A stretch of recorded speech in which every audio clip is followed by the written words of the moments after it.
Hey guys, it's Joanna, and today I'm going to be filming a video about 10 things you can do when you're bored. Now, the first thing I have here is to write a story or write a song. And not everybody enjoys writing stories and songs, but I know, at least for me personally, I do like writing stories as well as writing songs. And also, some people may be super good at writing stories, and maybe their strength is not writing songs. Um, but it's a really fun thing to do. You can share it with your family and friends. You can record it and post a video of it if you're writing like a song.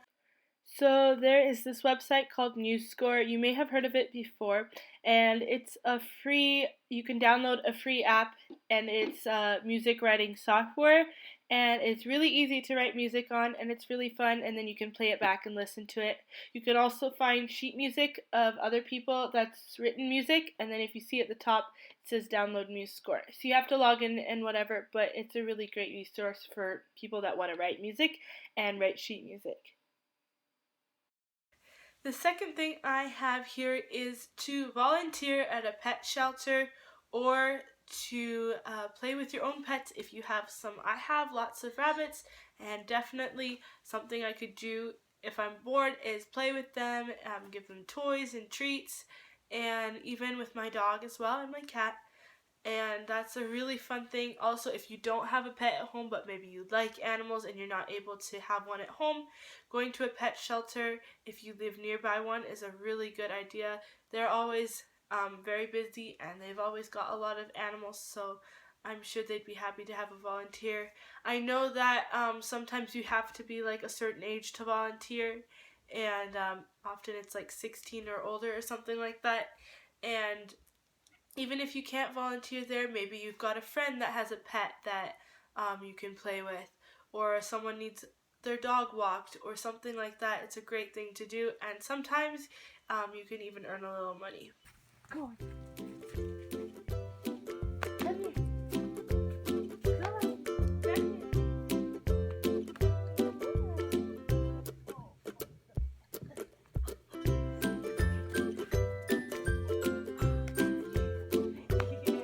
Come on. Come here.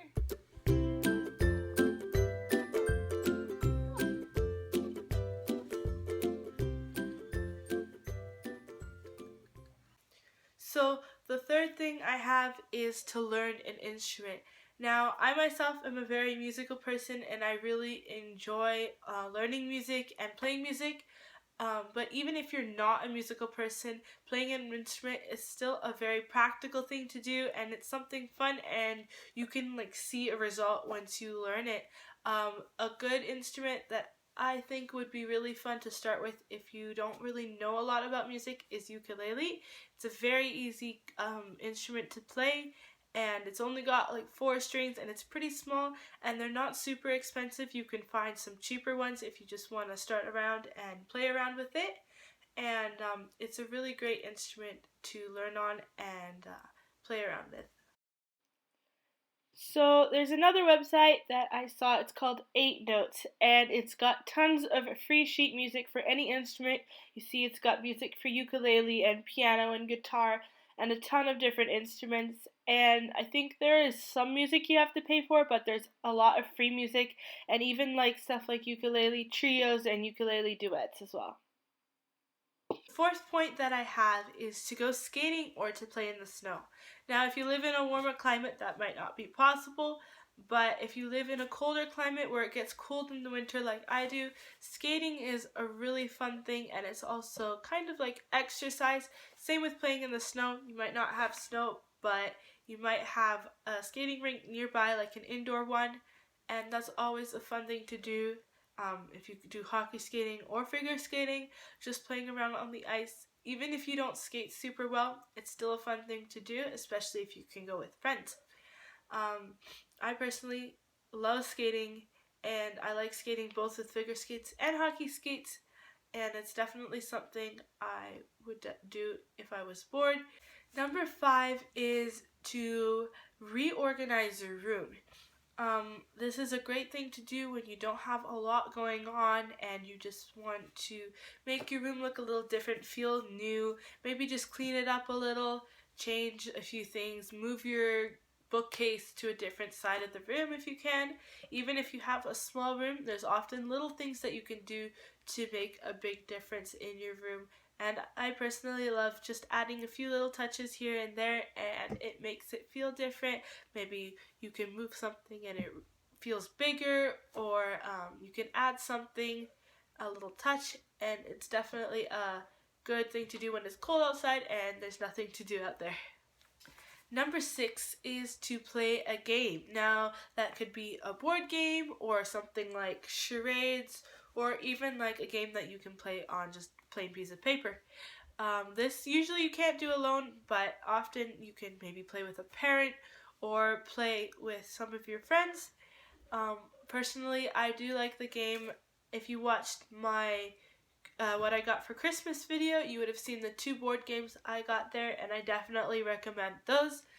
Speak Out is a good game. I think it says 4 or more people, but I played it with my mom and we had a ton of fun, just the 2 of us, trying to understand each other with the little plastic pieces in our mouth, and that was super fun. And that's a really good game. If you don't have a lot of people to play with, it's still, you can just tweak the game a little bit and it's still a lot of fun to play.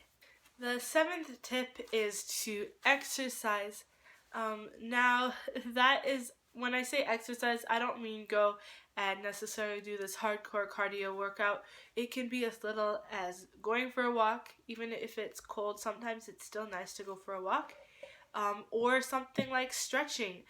Stretching is really good, and especially for people like me, I'm not naturally very flexible, so stretching for me is really nice, and it's very satisfying to see results if you stretch like every day and things like that. If you check out Anna McNulty, she has a really good channel for stretching tips and stretching routines. And I would totally recommend, I'll link her channel in the description down below, and you can check her out because she's got great routines for beginners, for intermediate, and for advanced. Point number 8 is to build or make something for a friend or a family member. Maybe you have an artistic skill and are really good with clay or painting or drawing or something like that, and you can make a meaningful gift for friend or family member.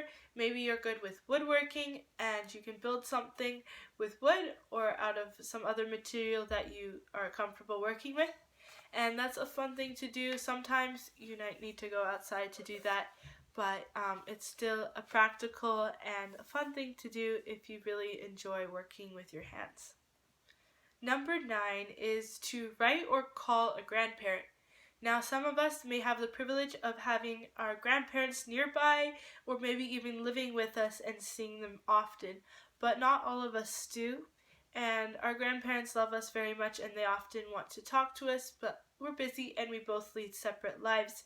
So if you're bored and you don't have anything to do, often the grandparents don't have a lot to do either, and they'd love to hear from you, hear a call, or maybe an email, or anything, maybe even a card if that's what they enjoy.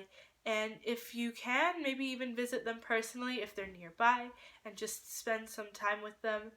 They absolutely love it. I know for a fact my grandpa, he lives with us, and he definitely enjoys it when one of us comes and talks to him, and he just loves to tell stories, and sometimes all they want is just someone to talk to, and it's definitely a win-win situation where you get to hear some nice stories or just have a nice time talking to them. So the last thing I have here is to cook or bake something. Not everybody loves cooking, but for those of you who do, that's a great thing to do in your free time or when you're bored. It's always something that you can share with somebody, or you can just eat it yourself, and it's a well-deserved reward after cooking in the kitchen.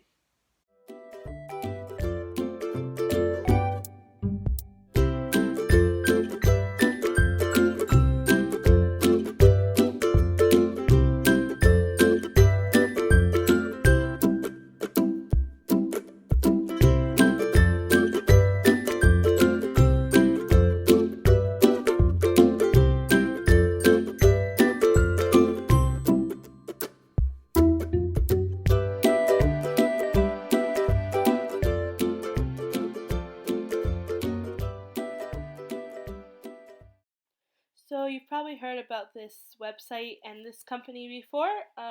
Tasty is super popular and they have a great YouTube channel. And they also have a website with tons of different recipes. They even have vegetarian and vegan recipes if you are vegetarian or vegan. And it's just a great place to have a lot of different recipes. You've got desserts and you've got main meals and little side dishes as well. And I find it a great resource and has really cool stuff and also has like videos with a lot of their recipes. So you should definitely check it out. So that's all I have for today, 10 different things you can do when you're bored. I really hope you enjoyed this video and you found something that you can do when you're bored. And I can't wait to see you in my next video. Have a great day. Bye!